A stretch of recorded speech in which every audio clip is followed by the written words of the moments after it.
My sisters and brothers, thank you so much for waiting for me. I know I'm a little late and I apologize for that.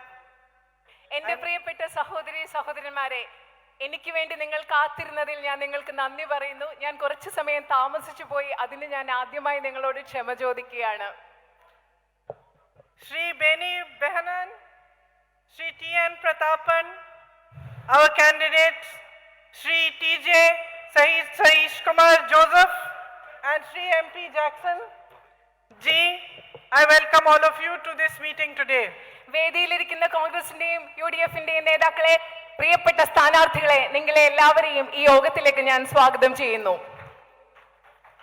As you know, the Congress Party has an old association with Kerala. It was the Congress Party in 1921 that first asked for the unified state of Kerala. നിങ്ങൾക്കെല്ലാം അറിയുന്നത് പോലെ കോൺഗ്രസ് പാർട്ടിക്ക് കേരളവുമായിട്ട് വളരെ ദീർഘമായ പഴയ ഒരു ബന്ധമുണ്ട്. 1921 കോൺഗ്രസ് പാർട്ടിയാണ് ഒരു ഐക്യ കേരളം എന്ന ആഹ്വാനം ഇവിടെ മുഴക്കിയത്. And members of the Congress Party through the decades have had the honor of serving all of you. Congress പാർട്ടിയുടെ അംഗങ്ങൾ അനേകം ദശകങ്ങളായി നിങ്ങളെ ഓരോരുത്തരെയും സേവിക്കാനുള്ള ഭാഗ്യവും ആദരവും കോൺഗ്രസ് പാർട്ടിയുടെ അംഗങ്ങൾക്ക് ഉണ്ടായിട്ടുണ്ട്. You have an old association with Shri Karunakaran ji as well. നിങ്ങൾക്ക് ശ്രീ കരുണാകരൻ ജിയുമായിട്ട് വളരെ പഴക്കമുള്ള ഒരു ബന്ധമുണ്ട്. His heart beat for you. He served you selflessly.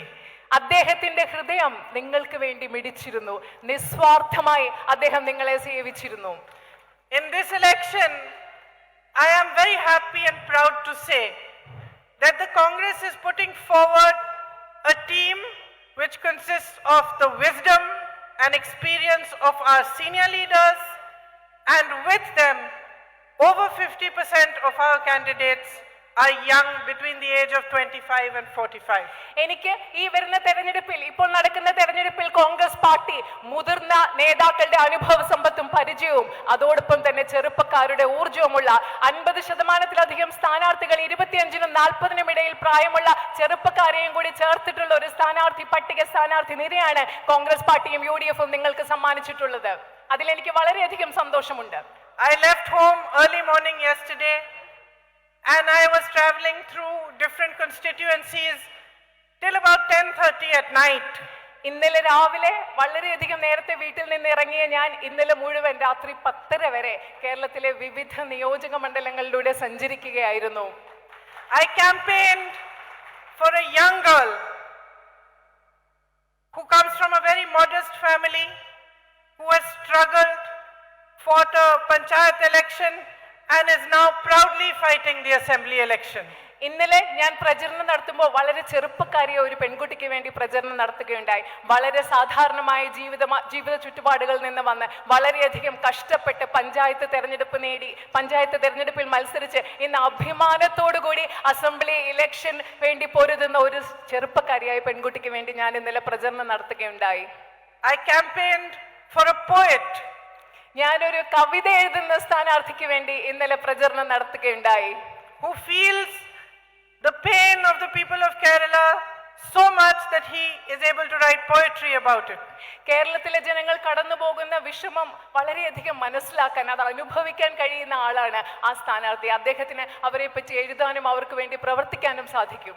He feels for you and feels for your future. നിങ്ങൾക്ക് വേണ്ടി, നിങ്ങളെക്കുറിച്ച്, നിങ്ങളുടെ ഭാവിയെക്കുറിച്ച് അദ്ദേഹം ചിന്തിക്കുന്നു. I campaigned for activists. സാമൂഹ്യ പ്രവർത്തകയായ ഒരാൾക്ക് വേണ്ടി ഞാൻ ഇന്നലെ പ്രചരണം നടത്തി. Who stood shoulder to shoulder with cashew farmers and who fought for the rights of the rubber plant farmers. കശുവണ്ടി തൊഴിലാളികളുടെയും അതുപോലെ റബ്ബർ മേഖലയിലും പണിയെടുക്കുന്ന കർഷകരോട് തോളോട് തോൾ ചേർന്ന് അവർക്ക് വേണ്ടി പ്രവർത്തിച്ച ഒരു സ്ഥാനാർത്ഥിക്ക് വേണ്ടിയും ഇന്നലെ ഞാൻ പ്രചരണം നടത്തുകയുണ്ടായി. And I also campaigned for ex-ministers, for people who had served in the government of Kerala before, who are experienced and wise and understand what the politics of Kerala requires. അനുഭവ സമ്പത്തുള്ള കേരളത്തിലെ മുൻ മന്ത്രിമാർക്ക് വേണ്ടി ഞാൻ ഇന്നലെ പ്രചരണം നടത്തുകയുണ്ടായി. കേരളത്തിലെ ജനങ്ങളുടെ പ്രശ്നം എന്താണെന്ന് അത് മനസ്സിലാക്കാനുള്ള വിവേകവും അനുഭവമുള്ള മുൻ മന്ത്രിമാർക്ക് വേണ്ടി ഞാൻ ഇന്നലെ പ്രചരണം നടത്തുകയുണ്ടായി. So, what we are putting forward to you in this election is a solid team of experienced people, of young people, and most importantly, we are putting before you a vision document for the future of Kerala. അതായത് ഈ തെരഞ്ഞെടുപ്പിൽ ഞങ്ങൾ നിങ്ങൾക്ക് മുൻപിൽ അവതരിപ്പിക്കുന്നത് അനുഭവ സമ്പത്തും ജ്ഞാനവുമുള്ള അതോടൊപ്പം തന്നെ യുവത്വത്തിന്റെ ഊർജ്ജമുള്ള ഒരു സ്ഥാനാർത്ഥി പട്ടികയാണ്. അതോടൊപ്പം തന്നെ കേരളത്തിന്റെ ഭാവി സ്പഷ്ടമാക്കുന്ന വ്യക്തമാക്കുന്ന ഭാവിയെക്കുറിച്ച് ഊന്നൽ നൽകുന്ന ഒരു കാഴ്ചപ്പാടുള്ള വിഷൻ ഡോക്യുമെന്റ്, ഒരു പ്രകടന പത്രികയും ഞങ്ങൾ നിങ്ങൾക്ക് മുൻപിൽ അവതരിപ്പിക്കുന്നു. Our leaders traveled across Kerala in the last few months. They spoke to all sections of society, to fishermen, to cashew farmers, to people in the rubber industry, in the coir industry, to my sisters, to everybody. And after these discussions, they developed this document which they felt reflected your voice and your wishes for the future. ഞങ്ങളുടെ കോൺഗ്രസ് പാർട്ടിയിലുള്ള സഹപ്രവർത്തകരും നേതാക്കളും കേരളത്തിന്റെ വിവിധ ഭാഗങ്ങളിലുള്ള ആളുകളുമായി കേരളത്തിന്റെ വിവിധ ഭാഗങ്ങളിൽ സഞ്ചരിച്ചുകൊണ്ട് ഇവിടെയുള്ള എൻ്റെ സഹോദരിമാർ, അതുപോലെ കശുവണ്ടി മേഖലയിൽ പണിയെടുക്കുന്നവർ, കർഷകർ, ഇവരോടെല്ലാം സംസാരിച്ചുകൊണ്ട് ഒരു വിഷൻ ഡോക്യുമെന്റ് പ്രകടന പത്രിക തയ്യാറാക്കുകയുണ്ടായി. അത് ഭാവിയെക്കുറിച്ചുള്ള കേരളത്തിലെ കുറിച്ചുള്ള നിങ്ങളുടെ കാഴ്ചപ്പാടാണ് അതിൽ പ്രതിഫലിക്കുന്നത്, അതിൽ നിങ്ങളുടെ ശബ്ദമാണ് പ്രതിഫലിക്കുന്നത്. Now when people from outside Kerala like me look towards your state, we see a state which is naturally beautiful. എന്നെ പോലെ കേരളത്തിന് പുറത്തുള്ള ആളുകൾ കേരളത്തെ ഉറ്റുനോക്കുമ്പോൾ ഞങ്ങൾ കാണുന്നത് സ്വാഭാവികമായി വളരെയധികം മനോഹരമായിട്ടുള്ള ഒരു സംസ്ഥാനം, a society which is highly educated, ഏറ്റവും അധികം വിദ്യാസമ്പന്നരായ ആളുകളുള്ള ഒരു സമൂഹം, a society in which women get good opportunities to work, to flourish, ഒരു സമൂഹം അതിൽ ഇവിടെയുള്ള സ്ത്രീകൾക്ക് വിദ്യാഭ്യാസത്തിനും അതുപോലെ അവരുടെ കഴിവ് തെളിയിക്കാനും ധാരാളം അവസരം കിട്ടുന്ന ഒരു സമൂഹം. We see mosques, temples, churches coexisting peacefully. ഇവിടെ മോസ്കുകളും അമ്പലങ്ങളും പള്ളികളും എല്ലാം സമാധാനത്തോടുകൂടി സഹവർത്തിത്വത്തോടുകൂടി നിലനിൽക്കുന്ന ഒരു സംസ്ഥാനമാണ് കേരളം എന്ന് ഞങ്ങൾ കാണുന്നു. People mingling happily in each other's festivals. ആളുകൾ മറ്റുള്ളവരുടെ ആഘോഷങ്ങളിൽ സന്തോഷത്തോടുകൂടി പങ്കെടുക്കുന്ന ഒരു കാഴ്ച കേരളത്തെ കുറിച്ച് നമുക്ക് കാണാൻ സാധിക്കും. And personally, whenever I have gone anywhere and seen that there is someone from Kerala working in that company or working in that shop or that office, I immediately know that he is a dedicated, loyal, efficient and intelligent person. ഞാൻ എവിടെ പോകുമ്പോഴും കേരളത്തിന് പുറത്ത് പോകുമ്പോൾ കേരളത്തിലെ ഒരാൾ ഒരു കമ്പനിയിൽ ജോലി ചെയ്യുന്നുണ്ട് അല്ലെങ്കിൽ കടയിൽ ഒരു മലയാളി ഉണ്ടെന്ന് അറിയുമ്പോൾ എനിക്ക് ആളിനെ കാണുന്നതിന് മുമ്പ് മനസ്സിലാക്കാൻ സാധിക്കും കഴിവുള്ള ആളാണ്, കഠിനാധ്വാനിയാണ്, വിശ്വസ്തനാണ്, ബുദ്ധിയുള്ള ആളാണെന്ന് എനിക്ക് മനസ്സിലാക്കാൻ സാധിക്കും. We see all your beautiful products, all the beauty and the culture and the understanding that you have contributed to India. നിങ്ങളുടെ മനോഹരമായ ഉൽപ്പന്നങ്ങൾ, നിങ്ങളുടെ സംസ്കാരം, നിങ്ങളുടെ പാരമ്പര്യം, നിങ്ങൾ ഭാരതത്തിന് സംഭാവന ചെയ്തിട്ടുള്ള മനോഹരമായ അനേകം ഉൽപ്പന്നങ്ങളും സൗന്ദര്യവും ഞങ്ങൾക്ക് കാണാൻ സാധിക്കും. And the most beautiful thing about this is that there is not one single politician, one single person who can take the credit for what Kerala is today. ഇതിൽ ഏറ്റവും മനോഹരമായ കാര്യം എന്ന് പറയുന്നത് ഒരു വ്യക്തിക്ക്, ഒരു രാഷ്ട്രീയക്കാരന്, ഒറ്റ ഒരാൾക്ക് കേരളം എന്താണ് അതിന്റെ ക്രെഡിറ്റ് എന്ന് പറയുന്നത് ഒരാൾക്ക് മാത്രമുള്ളതല്ല, ഒരാൾക്ക് അത് എടുക്കാൻ സാധിക്കില്ല. The full credit for what Kerala is today goes to you. ഇന്ന് കേരളം എന്താണോ അതിന്റെ മുഴുവൻ ക്രെഡിറ്റ് നിങ്ങൾക്ക് ഓരോരുത്തർക്കും ഉള്ളതാണെന്ന് പറയാൻ ഞാൻ ആഗ്രഹിക്കുന്നു. To the people of Kerala. അത് കേരളത്തിലെ ജനങ്ങൾക്ക് അവകാശപ്പെട്ടതാണ്. To my hard-working sisters and brothers and their forefathers who have built this land, this culture, your traditions with their sweat and blood. Keralam എന്താണോ അതിന്റെ ക്രെഡിറ്റ് പോകുന്നത് കഠിനാധ്വാനികളായ എൻ്റെ സഹോദരന്മാർക്കും സഹോദരിമാർക്കും അതുപോലെ ഈ കേരളം ഉണ്ടാക്കാൻ വേണ്ടി കഠിനാധ്വാനം ചെയ്ത നിങ്ങളുടെ മുൻഗാമികൾക്കുമാണ് എന്ന് പറയാൻ ഞാൻ ആഗ്രഹിക്കുന്നു. And it is for this reason that even somebody from outside Kerala like me feels angry when the people of Kerala are ignored. എനിക്ക് ഇതേ കാരണം കൊണ്ട് തന്നെയാണ് കേരളത്തിന് പുറത്തുള്ള ഒരാളാണെങ്കിലും എന്നെ പോലെയുള്ള ആളുകൾക്ക് കേരളത്തിലെ ജനങ്ങൾ അവഗണിക്കപ്പെടുമ്പോൾ ദേഷ്യമുണ്ടാകുന്നത് ഇതേ കാരണം കൊണ്ട് തന്നെയാണ്. It is for this reason that we in the Congress party believe that the politics of Kerala has to be driven by the people of Kerala. അതേ കാരണം കൊണ്ട് തന്നെയാണ് കോൺഗ്രസ് പാർട്ടിയിലും ഐക്യ ജനാധിപത്യ മുന്നണിയിലുമുള്ള ഞങ്ങൾ വിശ്വസിക്കുന്നത് കേരളത്തിന്റെ രാഷ്ട്രീയത്തെ മുന്നോട്ട് നയിക്കുന്നത് കേരളത്തിലെ ജനങ്ങളാകണം എന്ന് ഞങ്ങൾ വിശ്വസിക്കുന്നത് ഇതേ കാരണം കൊണ്ട് തന്നെയാണ്. It is you who must decide for your future.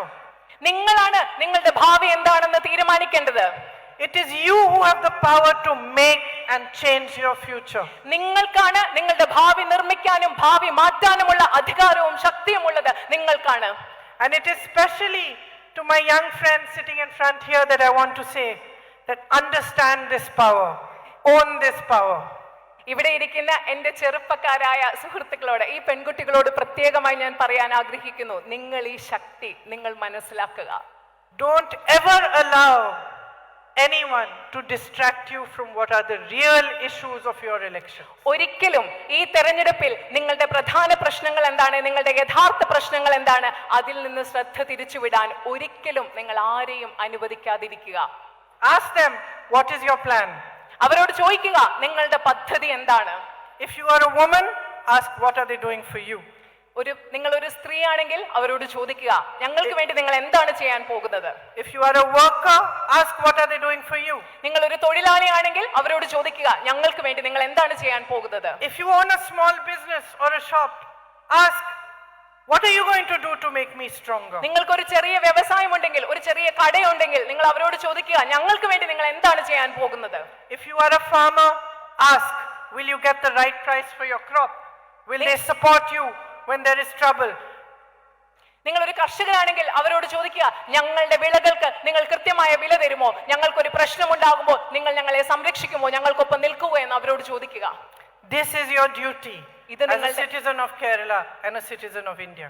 ഇന്ത്യയിലെ പൗരൻ എന്ന നിലയിൽ, കേരളത്തിലെ ഒരു പൗരൻ എന്ന നിലയിൽ ഈ ചോദ്യങ്ങൾ ചോദിക്കേണ്ടത് നിങ്ങളുടെ ഉത്തരവാദിത്തമാണ്, കടമയാണ്. So I have come here today to tell you precisely this. ഞാൻ ഇന്ന് ഇവിടെ വന്നിരിക്കുന്നത് വളരെ കൃത്യതയോടുകൂടി ഈ കാര്യം നിങ്ങളോട് പറയാനാണ്. I have come to tell you what the Congress party and the UDF are planning for your future. നിങ്ങളുടെ ഭാവിക്ക് വേണ്ടി കോൺഗ്രസ് പാർട്ടിയും ഐക്യ ജനാധിപത്യ മുന്നണിയും എന്താണ് ആസൂത്രണം ചെയ്യുന്നതെന്ന് നിങ്ങളോട് പറയാൻ വേണ്ടിയാണ് ഞാൻ ഇന്ന് ഇവിടെ വന്നിരിക്കുന്നത്. We know and we recognize how difficult these 5 years have been. ഈ കഴിഞ്ഞ 5 വർഷങ്ങൾ നിങ്ങൾക്ക് എത്രമാത്രം ബുദ്ധിമുട്ടുള്ളതാണ് എന്ന് ഞങ്ങൾ മനസ്സിലാക്കുന്നു. We saw that you placed your hope in the LDF in the last election. ഞങ്ങൾക്കറിയാം, കഴിഞ്ഞ തെരഞ്ഞെടുപ്പിൽ നിങ്ങൾ നിങ്ങളുടെ പ്രതീക്ഷ അർപ്പിച്ചത് LDF ഗവൺമെന്റിലാണ്. And in your wisdom, you wanted to experience what an LDF government can do for you. നിങ്ങളുടെ എല്ലാ വിവേകം കൊണ്ടും നിങ്ങൾ ആഗ്രഹിച്ചു, നിങ്ങൾ അനുഭവിക്കാൻ ആഗ്രഹിച്ചു ഒരു LDF ഗവൺമെന്റ് നിങ്ങൾക്ക് വേണ്ടി എന്ത് ചെയ്യാൻ അവർക്ക് സാധിക്കുമെന്നത്. They made promises one after the other. ഒന്നിനു പുറകെ ഒന്നായി ധാരാളം വാഗ്ദാനങ്ങൾ അവർ നിങ്ങൾക്ക് നൽകുകയുണ്ടായി. They promised you 20 lakh jobs. നിങ്ങൾക്ക് 20 ലക്ഷം തൊഴിലവസരങ്ങൾ നൽകുമെന്ന് അവർ വാഗ്ദാനം ചെയ്തു.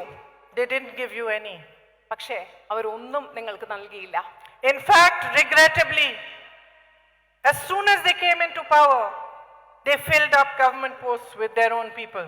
പക്ഷേ നിങ്ങൾക്കറിയാമോ, അവർ ഗവൺമെന്റിൽ അധികാരത്തിൽ വന്ന ഉടൻ തന്നെ ഗവൺമെന്റ് തസ്തികകൾ അവരുടെ ആൾക്കാരെ കുത്തി നിറയ്ക്കുകയാണ് LDF ഗവൺമെന്റ് നിങ്ങൾക്ക് തൊഴിൽ നൽകുന്നതിന് പകരം ചെയ്തത്. When thousands of young people all across Kerala protested, they were suppressed, they were beaten.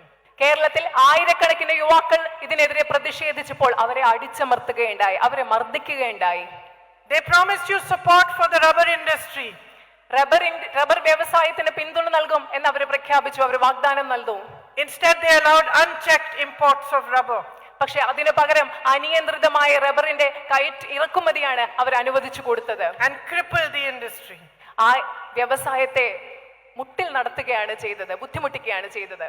The greatest suffering that happened in the last year or two was that small businesses, shop owners, people who were struggling to make their living with their own incentive and their own initiative were beaten down, not just by the central government's GST, not just by the demonetization that came before that, but after the corona pandemic. In between, when the lockdown was imposed, there was great suffering, and the people who bore the brunt of it were the very small industries, the small shop owners, and the small businesses of India. പ്രത്യേകിച്ചും കഴിഞ്ഞ 2 വർഷങ്ങളായി ഇവിടെ നടക്കുന്ന ചെറുകിട വ്യവസായങ്ങൾ, സ്വന്തമായി സംരംഭങ്ങൾ ആരംഭിക്കുന്നവർ, സ്വന്തം താല്പര്യത്തോടുകൂടി ചെറിയ കച്ചവടങ്ങൾ ആരംഭിക്കുന്നവർ, അവരെല്ലാം കേന്ദ്ര ഗവൺമെന്റിന്റെ പല നയങ്ങൾ കൊണ്ടും നോട്ട് നിരോധനം കൊണ്ടും അതുപോലെ തന്നെ വികലമായി നടപ്പിലാക്കിയ ഒരു GST കൊണ്ടും അതിനുശേഷം വന്ന കൊറോണ പാൻഡമിക് സമയത്തുണ്ടായ ലോക്ക്ഡൌൺ കൊണ്ടും ഇതൊക്കെ കൊണ്ട് ഏറ്റവും കൂടുതൽ ബുദ്ധിമുട്ടുകൾ അനുഭവിക്കുന്നത് ഇവിടെയുള്ള ഇടത്തരം കച്ചവടക്കാരും ഇടത്തരം വ്യവസായം നടത്തുന്നവരും സ്വയം സംരംഭകരുമാണ്. So because we understand what you have been through, we understand that you have seen a series of broken promises, that you have not been supported, that you have been weakened, that the government has worked for the corporates but not for you. We spoke to economists, we spoke to people in the Congress party and outside and asked them, what is it we can do to help you stand on your feet again and to help you to get through this phase?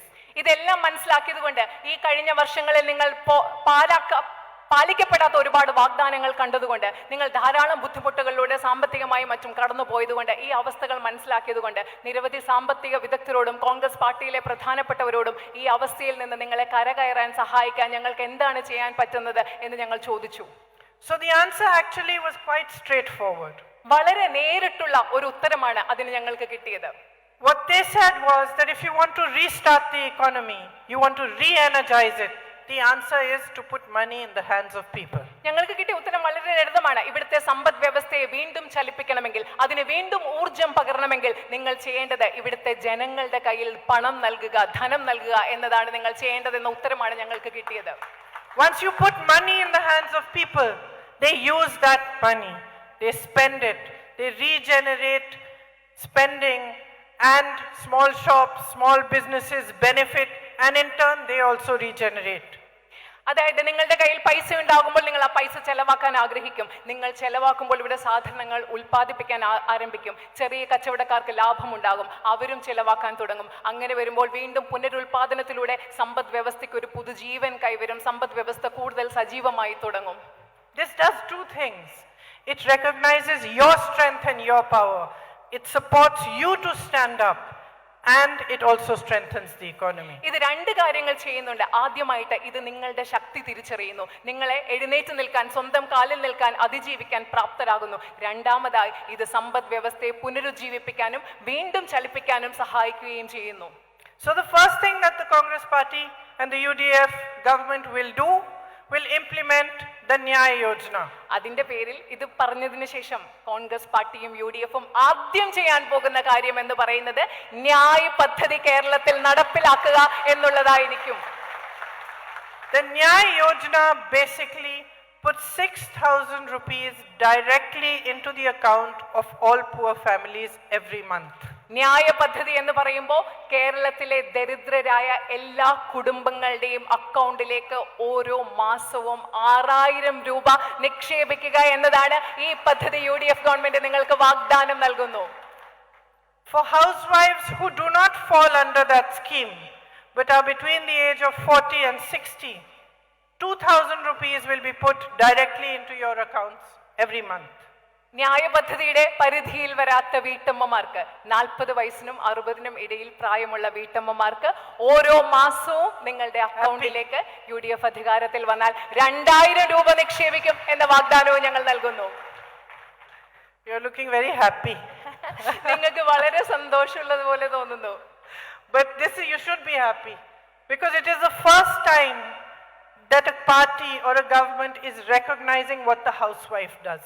നിങ്ങൾക്ക് വളരെയധികം സന്തോഷമുണ്ടാവണം. കാരണം ആദ്യമായിട്ടാണ് ഒരു രാഷ്ട്രീയ പാർട്ടിയോ ഒരു ഗവൺമെന്റോ വീട്ടമ്മമാർ ചെയ്യുന്ന ജോലിക്ക് അംഗീകാരവും വിലയും കൊടുക്കാൻ പോകുന്നത്. You know, I joined politics when I was 47 years old. ഞാൻ രാഷ്ട്രീയത്തിന്റെ ഭാഗമായത് രാഷ്ട്രീയ പ്രവർത്തനത്തിൽ ചേർന്നത് But from the age of 25 to 47 I was a housewife. ഞാൻ രാഷ്ട്രീയത്തിൽ ചേർന്നത് 47ാമത്തെ വയസ്സിലാണ്. പക്ഷേ 25 വയസ്സ് മുതൽ 47 വയസ്സ് And you may think that this Priyanka Gandhi, I wonder if she cleaned her house. But I cleaned my house, I cooked food, I looked after my children, and I did all the things that you do in my own way. ഞാൻ 25 മുതൽ 47 വയസ്സ് വരെ വീട്ടമ്മയായിരുന്നു. നിങ്ങൾ വിചാരിക്കും ഈ പ്രിയങ്ക ഗാന്ധി ഇതൊക്കെ ചെയ്യുമോ? പക്ഷേ ഞാൻ വീട്ടിലിരുന്ന് പാചകം ചെയ്തിട്ടുണ്ട്, എൻ്റെ വീട് വൃത്തിയാക്കിയിട്ടുണ്ട്, എൻ്റെ കുട്ടികളെ നോക്കിയിട്ടുണ്ട്. നിങ്ങൾ ചെയ്യുന്ന എല്ലാ കാര്യങ്ങളും ഞാനും ചെയ്തിട്ടുണ്ട്. It made me happy to do it, and I learned one very big thing from it. I learned that nothing is more important than the work you do. That എന്നെ അത് without you, the children don't prosper. Without you, the family is not happy. When you take care of them, that is when they can go out and they can earn. So, I learned to respect the work of the housewife. ഞാനത് സന്തോഷത്തോടു കൂടിയാണ് ചെയ്തത്. അത് മാത്രമല്ല, ഞാൻ ചെയ്യുന്ന ജോലിയുടെ മൂല്യം എനിക്ക് മനസ്സിലായി. നിങ്ങളില്ലാതെ കുട്ടികൾ വളരില്ല, കുടുംബം മുൻപോട്ട് പോകില്ല, കുടുംബത്തിൽ സമൃദ്ധി ഉണ്ടാവില്ല, നമ്മുടെ കുട്ടികൾക്ക് സ്വപ്നങ്ങൾ എത്തിപ്പിടിക്കാൻ സാധിക്കില്ല. അതുകൊണ്ട് അതിൻ്റെ മൂല്യം എനിക്കറിയാം. വീട്ടമ്മമാർ ചെയ്യുന്ന ജോലിയുടെ മൂല്യം എനിക്കറിയാം. And to be honest, every government and every political party needs to learn the same thing. സത്യസന്ധമായി പറഞ്ഞാൽ എല്ലാ ഗവൺമെന്റും എല്ലാ രാഷ്ട്രീയ പാർട്ടികളും ഇതേ കാര്യം ചെയ്യണം. വീട്ടമ്മമാർ ചെയ്യുന്ന ജോലിയുടെ മൂല്യം മനസ്സിലാക്കണം. So the 2,000 rupees a month is to help you to stand up for yourself in your own way. ഈ 2000 രൂപ ഓരോ മാസം നിങ്ങൾക്ക് 2000 രൂപ നൽകുന്നത് നിങ്ങളുടേതായ രീതിയിൽ നിങ്ങളുടെ സ്വന്തം കാലിൽ നിൽക്കാൻ നിങ്ങൾക്ക് വേണ്ടി നൽകുന്ന തുകയാണ് ആ 2000 രൂപ. The UDF has committed to building 5 lakh homes for the homeless. അതുപോലെ തന്നെ നമ്മുടെ സംസ്ഥാനത്ത് വീടില്ലാത്തവർക്ക് 5 ലക്ഷം വീടുകൾ നിർമ്മിച്ചു നൽകാനും ഞങ്ങൾ പ്ലാൻ ചെയ്യുന്നു, ഉറപ്പ് നൽകുന്നു. It has committed to giving you the minimum support price for rubber, coconut and paddy, which the LDF government has not given you. അതുപോലെ തന്നെ റബ്ബറിനും നാളികേരത്തിനും നെല്ലിലും വേണ്ട അടിസ്ഥാന താങ്ങുവില LDF ഗവൺമെന്റ് നിങ്ങൾക്ക് നൽകിയിട്ടില്ലാത്ത താങ്ങുവില നൽകുമെന്നും UDF നിങ്ങൾക്ക് ഉറപ്പ് നൽകുന്നു. In its vision document, it has also committed to increase the welfare pension to 3,000 rupees. ഈ പ്രകടന പത്രികയിൽ അതുപോലെ തന്നെ ഇവിടുത്തെ ക്ഷേമ പെൻഷൻ 3000 രൂപയായി ഉയർത്തും എന്ന വാഗ്ദാനവും ഞങ്ങൾ നൽകുകയാണ്. For all of those who hold white ration cards, you will get 5 kilos of rice free. അതുപോലെ തന്നെ വെള്ള റേഷൻ കാർഡ് ഉള്ളവർക്ക് 5 കിലോ സൗജന്യ അരി നൽകുമെന്ന വാഗ്ദാനവും ഞങ്ങൾ നൽകുന്നു. There will be a fuel subsidy for auto drivers, taxi drivers, fishermen and women. Auto taxi ഡ്രൈവർമാർക്കും മത്സ്യത്തൊഴിലാളികൾക്കും അതുപോലെ സ്ത്രീകൾക്കും ഇന്ധന സബ്സിഡിയും ഞങ്ങൾ ഉറപ്പ് നൽകുന്നു. There will be hostels and short stay homes for women in small towns. ചെറിയ നഗരങ്ങളിൽ പെൺകുട്ടികൾക്കും സ്ത്രീകൾക്കും താമസിക്കുന്നതിന് വേണ്ടി ഹോസ്റ്റലുകളും ഹ്രസ്വകാലത്തേക്ക് താമസിക്കുന്നതിന് വേണ്ടിയുള്ള സംവിധാനങ്ങളും ഞങ്ങൾ ഉണ്ടാക്കും. Special scholarship for children of single mothers. അമ്മമാർ ഒറ്റയ്ക്ക് വളർത്തുന്ന കുട്ടികൾക്ക് വേണ്ടി പ്രത്യേക സ്കോളർഷിപ്പുകൾ ഉണ്ടാവും. A two-wheeler incentive for women who are working in the unorganized sector. അസംഘടിത മേഖലയിൽ ജോലി ചെയ്യുന്ന സ്ത്രീകൾക്ക് വേണ്ടി 2 വീലർ വാങ്ങാൻ വേണ്ടിയിട്ടുള്ള ഒരു ഇൻസെന്റീവ് പ്രത്യേകമായി ഉണ്ടാകും. Yesterday when I announced this in a meeting, the biggest cheer came from a man. ഇന്നലെ ഇതേ കാര്യം So I told him it's not for you. ഞാനൊരു മീറ്റിംഗ് പറഞ്ഞപ്പോൾ ഏറ്റവും വലിയ കയ്യടി വന്നത് ആ സൈഡിലുള്ള ഒരു പുരുഷന്റെ അടുത്ത് നിന്നാണ്. അപ്പൊ ഞാൻ അദ്ദേഹത്തോട് പറഞ്ഞു, ഇത് താങ്കൾക്ക് വേണ്ടിയുള്ളതല്ല, സ്ത്രീകൾക്ക് വേണ്ടിയുള്ളതാണെന്ന്. അപ്പൊ ഞാൻ അദ്ദേഹത്തോട് പറയുകയുണ്ടായി. There has been a lot of caste discrimination and partiality in schools, colleges and universities in Kerala. കേരളത്തിലുള്ള പല സ്കൂളുകളിലും കോളേജുകളിലും സർവകലാശാലകളിലും ജാതീയമായ വിവേചനങ്ങളും പക്ഷപാതങ്ങളും നടക്കുന്നുണ്ട്. We propose a new law to end this discrimination. ഈ വിവേചനം അവസാനിപ്പിക്കുന്നതിന് വേണ്ടി ഞങ്ങൾ ഒരു പുതിയ നിയമം നടപ്പിൽ വരുത്താൻ ഉദ്ദേശിക്കുന്നു. We have named it the Rohit Vemula Act. ആ നിയമത്തെ ഞങ്ങൾ വിളിക്കാൻ ഉദ്ദേശിക്കുന്നത് രോഹിത് വെമുല നിയമം എന്നാണ്. After the young man who died fighting this kind of discrimination.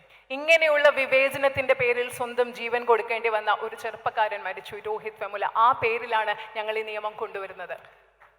Because politics in Kerala has become in many ways violent and driven by tension due to the policies of the LDF, we also propose to set up a peace and harmony department to ensure that this kind of tension, political murders in the state and do not continue to happen, and the politics of anger and hate is challenged. ഇപ്പോൾ ഇന്ന് കേരളത്തിലെ രാഷ്ട്രീയം പലപ്പോഴും അക്രമത്തിന്റെയും സംഘർഷങ്ങളുടെയും പാതയിൽ മുൻപോട്ട് പോകുന്നത് കൊണ്ട് അത്തരം ഒരു രാഷ്ട്രീയം ഇവിടെ നടക്കില്ല.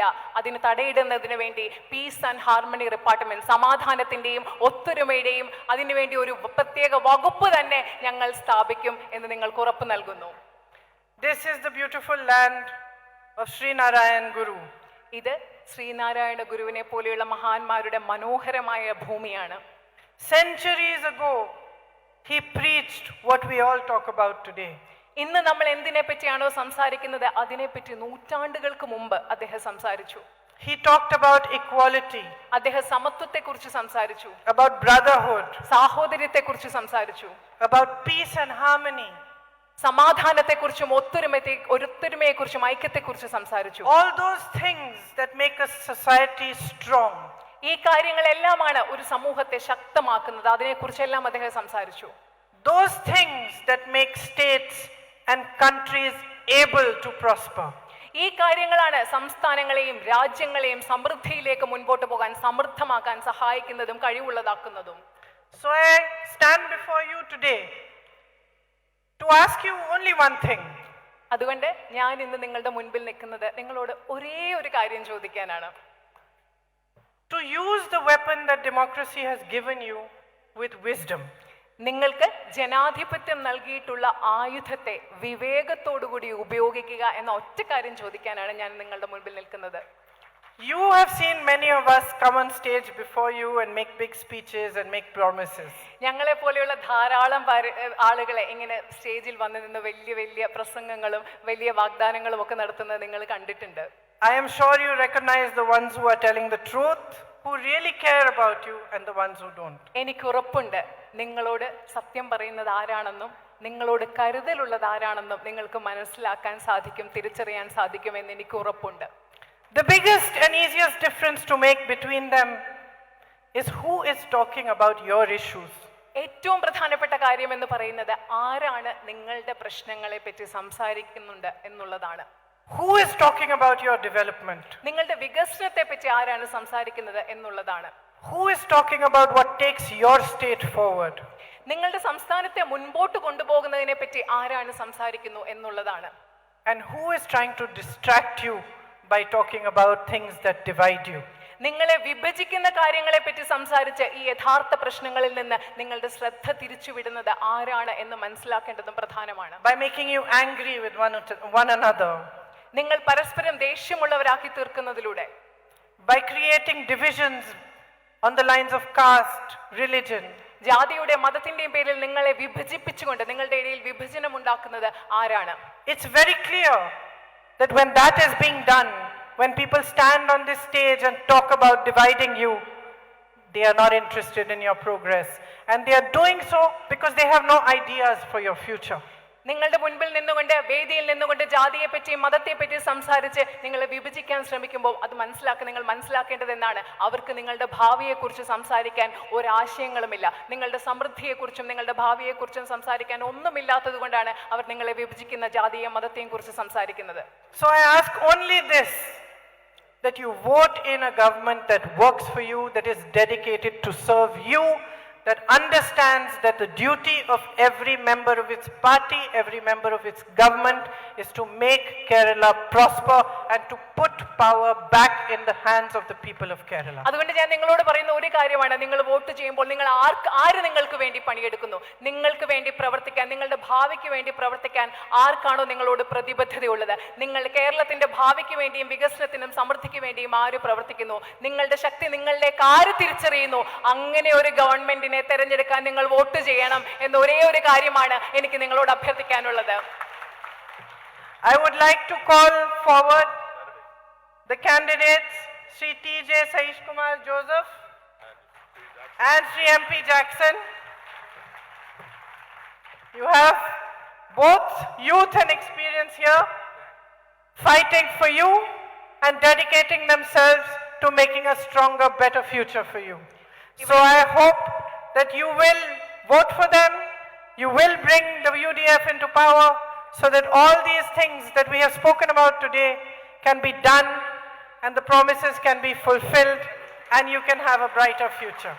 Thank you very much for listening so patiently. Jai Hind! ഇവിടെ യുവത്വവും അനുഭവ സമ്പത്തും സമന്വയിപ്പിക്കുന്ന രണ്ട് നമ്മുടെ UDF നമ്മുടെ മുനിസിപ്പൽ ചെയർമാൻ പ്രസന്റേഷൻ കൊടുക്കും. കോൺഗ്രസിന് വേണ്ടി ഷേബി ഒരു presentation. This is the municipal chairman.